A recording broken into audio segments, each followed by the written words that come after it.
Hello mares, this is Blocks. Welcome back to another episode of SimCity BuildIt. Today is going to be a bit of a catch-up episode, and we're going to be checking out another great tip to help you with traffic, as well as ways to sort of save simoleons in the long term. But before we get to that, let's do a quick catch-up on where we are. I've leveled up a lot since the last episode.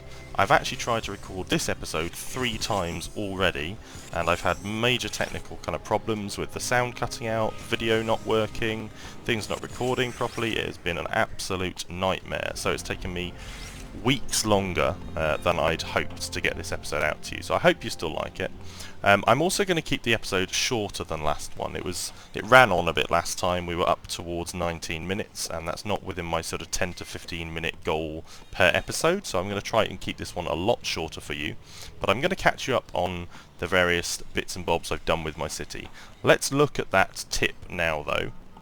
And it's a quick traffic tip to help you out on corners here. So if we look at these two buildings, they have a bit of a traffic problem right now. If we go into the overlay mode, you can see here both of these buildings here are suffering from traffic, and it's causing too much congestion on this end or side road, I guess, we've got between the two main ones, which run from, you know, left to right as we see them here. So if we come into the detailed view and then we select the building by sort of tapping and holding it, you can see that the entrance here for both of them is facing this side street. If we drag it by holding our finger on and just kind of pulling to the left or right, we can change the orientation of the building here. Now you can only do this on a corner where it's got two roads to, you know, attach onto, or if you wrap the road all the way around, you'd have 3 options. Or, you know, if you just had a building in the square, you could choose any of the 4 ways. So let's go ahead and turn it that way around, and we will immediately see that the traffic problem for that building has gone away. We have actually got congestion on this side road now because that building is too big. We've got an awful lot of traffic on this main road, but we'll sort that out by actually upgrading over here, because we should have done this a long time ago, and we needed to upgrade that stretch of road.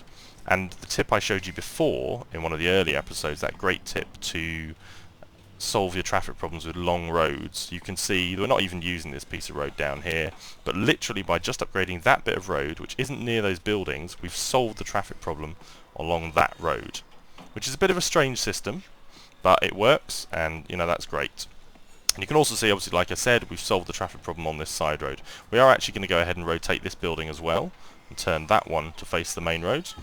We'll see if that causes a traffic problem here. It does not. Fantastic. Cool.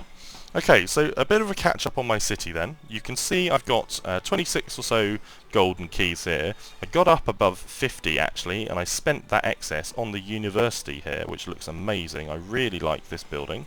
That gives us a big boost to our population. Let's go and see how much that is. So yeah, we get 50% population boost in a 22 by 22 area, and you can see you've got this really nice kind of domed building at the end. You've got nice little trees around, and a couple of buildings on the left and right hand side, I guess, which would be used for tuition or something, and then a sort of car park down the front, and then this little quad and courtyard area, which is really, really cool. So we get a massive boost from that building, which is really nice.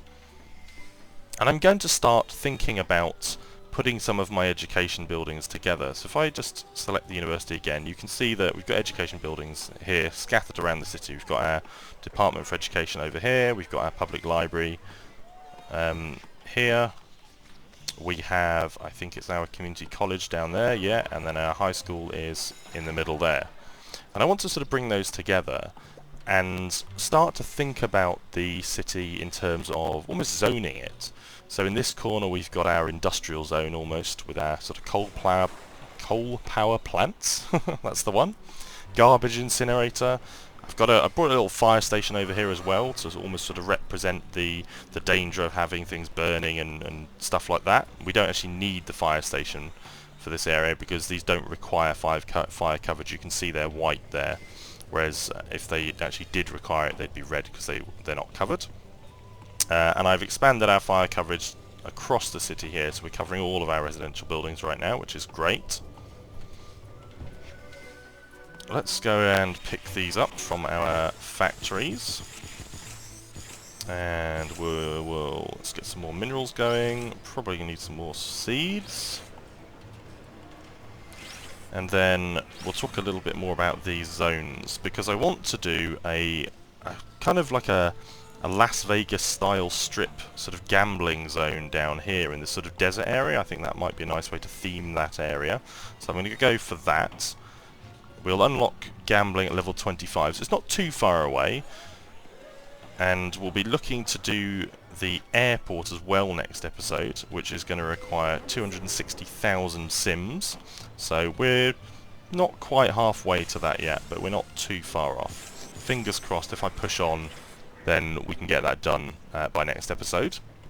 I've also spent some sim cash since last episode, so you might remember I won that 1000 sim cash via the @SimCity BuildIt Twitter account. They had a competition online which I entered, and I got lucky enough to get the right answer, and I was picked randomly out of the hat, which is really cool.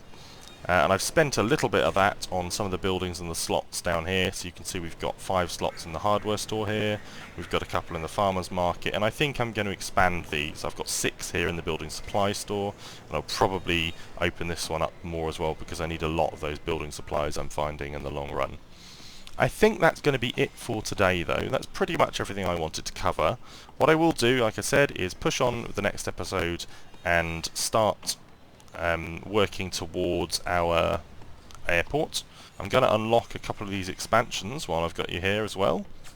Let's do that one, and we can do this one.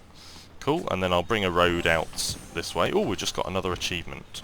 Fantastic, let's go see what that one is, and that'll be a great place to end the episode. Growing City, open 12 expansions on the game map. Hooray! Another 10 sim cash for us. Cool. Right, so I'm going to head off for today. Thanks for watching. I hope you're having a great day wherever you are. Please let me know if you've got any feedback on the episodes, whether you'd like to see more tips or more of this playthrough style, or the combination of both that I've been doing, and I'll see you next time.